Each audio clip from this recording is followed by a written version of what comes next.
kopi dulu, Lur. Karena yang kita bahas kali ini bukan sekadar kunjungan pejabat atau foto bareng di Ankara. Ini adalah sinyal politik dan militer yang cukup serius.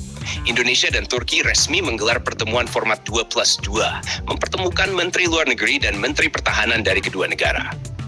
Format ini jarang dipakai dan biasanya cuma digunakan kalau hubungan dua negara sudah masuk level strategis.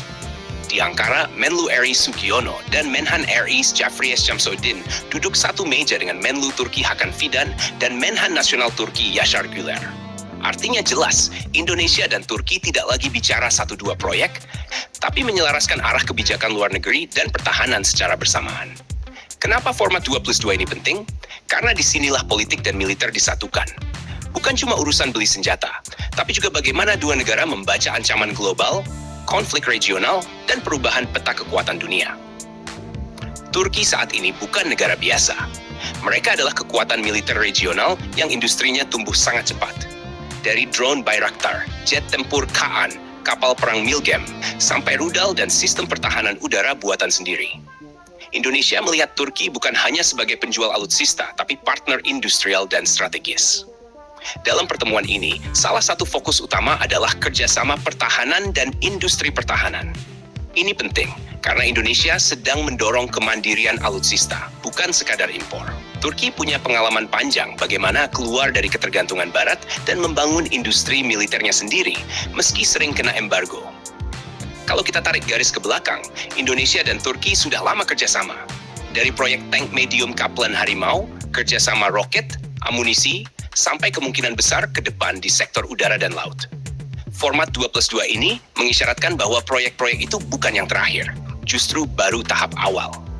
Menariknya lagi, pertemuan ini juga membahas peningkatan kapasitas SDM. Ini sering luput dibahas, padahal sangat krusial.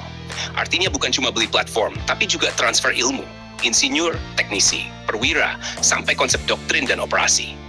Dalam konteks global, pertemuan ini terjadi saat dunia lagi panas. Konflik Ukraina belum selesai, Timur Tengah terus bergejolak, dan rivalitas kekuatan besar makin tajam. Indonesia dan Turki sama-sama negara yang tidak mau terjebak blok Barat atau Timur secara mutlak. Keduanya cenderung mengambil posisi strategic autonomy. Kesamaan pandangan inilah yang membuat dialog 2+2 jadi relevan.